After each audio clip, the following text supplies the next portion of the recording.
Michael Joseph Jackson is a modern epic.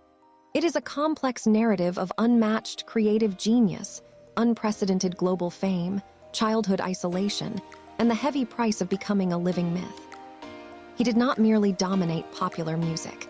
He fundamentally reshaped the global cultural landscape, breaking racial barriers on television and defining the visual grammar of modern pop. The Crucible of Gary, Indiana. The story begins in a tiny two-bedroom frame house at 2300 Jackson Street in Gary, Indiana.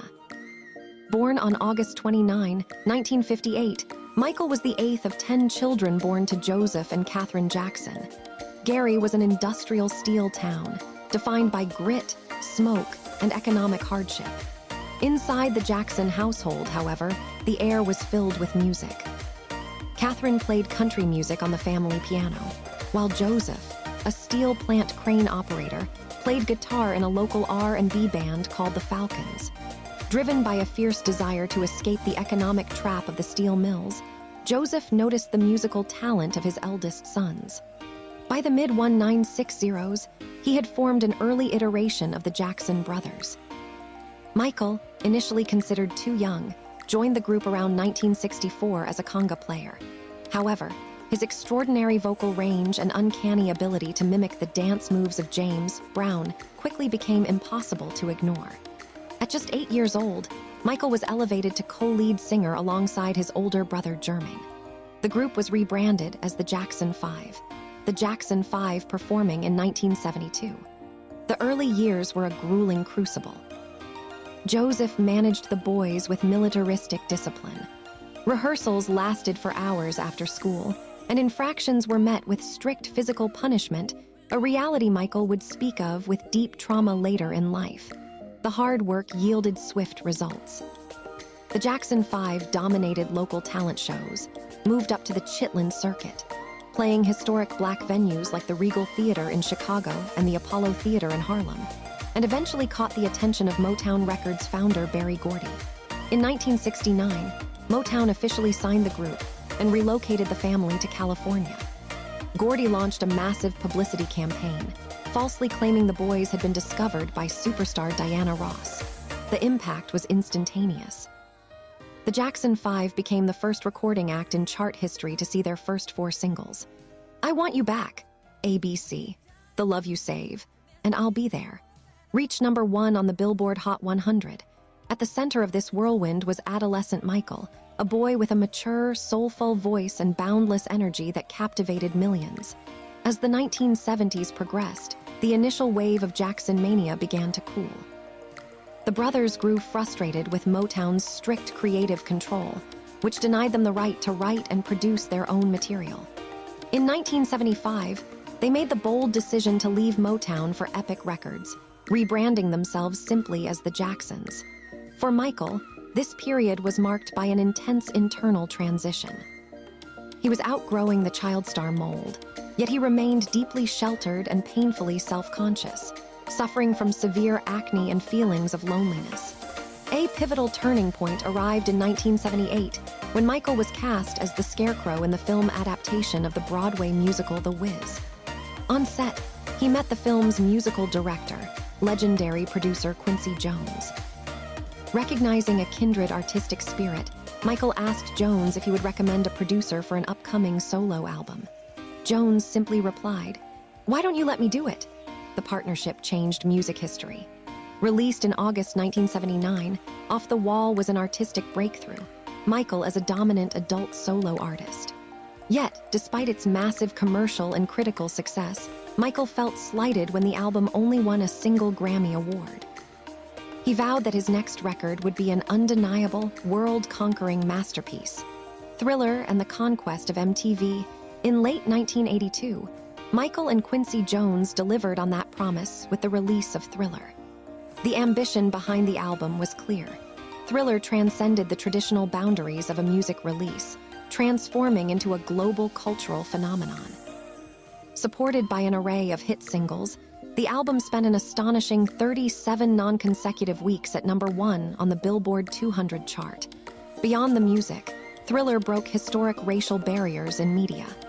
At the time, The nascent cable network MTV rarely played music videos by Black artists. Michael's cinematic videos for Billie Jean and Beat It, the latter featuring real Los Angeles Street Gang members alongside professional dancers, forced the network to shift its programming strategy, opening doors for generations of Black musicians. The peak of this era arrived on March 25, 1983, during the tapping of the television's special Motown 25, Yesterday, Today, Forever. Performing alone on stage, dressed in a black sequin jacket, a rhinestone glove, and a fedora, Michael sang Billie Jean. During the instrumental bridge, he debuted a dance move adapted from street dancers, the moonwalk. Gliding backward effortlessly while appearing to walk forward, the illusion stunned the audience and a viewing public of 47 million people. The next morning, Michael Jackson was firmly established as the undisputed king of pop. The era culminated in the release of the 14-minute Michael Jackson's Thriller music video, directed by John Landis. Structured like a mini-feature film, it set a new standard for music videos, turning them into a distinct and vital art form. At the 1984 Grammy Awards, Michael arrived with safecracker precision, winning a record-breaking 8 awards in a single night, changing tides. Bad and dangerous by the mid-1980s, Michael Jackson lived an isolated life within a bubble of unprecedented fame. The media, fascinated by his eccentricities, began labeling him Wacko Jacko, a moniker he deeply detested. Stories about his purchase of the remains of the Elephant Man, later proven false, his sleeping in a hyperbaric oxygen chamber, and his close companionship with a chimpanzee named Bubbles fueled a relentless tabloid obsession. In 1988, he purchased a vast estate in Los Olivos, California, naming it Neverland Ranch. Outfitted with a private zoo, an amusement park, and a movie theater, it was an explicit attempt to recreate the childhood he had missed. Musically, the challenge was following up the biggest album of all time. In 1987, he released Bad, accompanied by a darker, edgier aesthetic. The Bad World Tour, 1987-1989. The album was an enormous success, producing an unprecedented 5 consecutive #1 singles on the Billboard Hot 100, including Bad, The Way You Make Me Love Me, and the socially conscious anthem Man in the Mirror.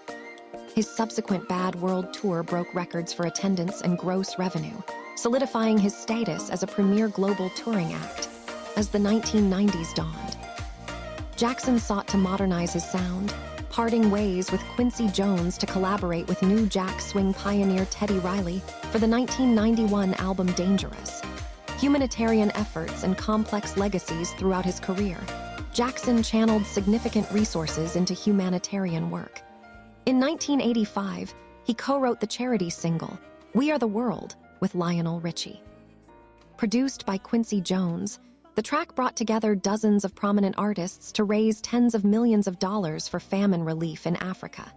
In 1992, he established the Heal the World Foundation, a charitable organization dedicated to providing medicine, education, and relief to children in war-torn and impoverished regions around the globe. Michael Jackson performing Heal the World. However, the 1990s also marked the beginning of a long period of legal troubles, intense scrutiny, and public controversy that began to overshadow his musical contributions. His physical appearance changed dramatically due to a diagnosis of vitiligo, a skin disorder causing loss of pigmentation, which he publicly clarified during a landmark 1993 interview with Oprah Winfrey. The intense public focus on his shifting appearance, combined with multiple high-profile civil and criminal allegations, created a stark disparity between his global artistic acclaim and his increasingly fraught personal life. Despite these challenges, Jackson continued to release ambitious musical projects. In 1995, he released the double album H.I. Story, Past, Present, and Future, Book I, which featured a collection of his greatest hits alongside new, deeply defensive tracks addressing the media and his critics. The accompanying H.I. Story World Tour featured elaborate, stadium-sized productions, reinforcing his unmatched popularity across Europe, Asia, and South America. The final curtain by the 2000s, Jackson's public appearances were rare. In 2001, he released his final complete studio album, Invincible. While it featured sophisticated production work on tracks like Butterflies and You Rock My World, a public dispute with Sony music executives over promotion hindered its long-term commercial impact. In March 2009, Jackson emerged for a highly publicized press conference at London's O2 Arena to announce a series of comeback concerts titled This Is It.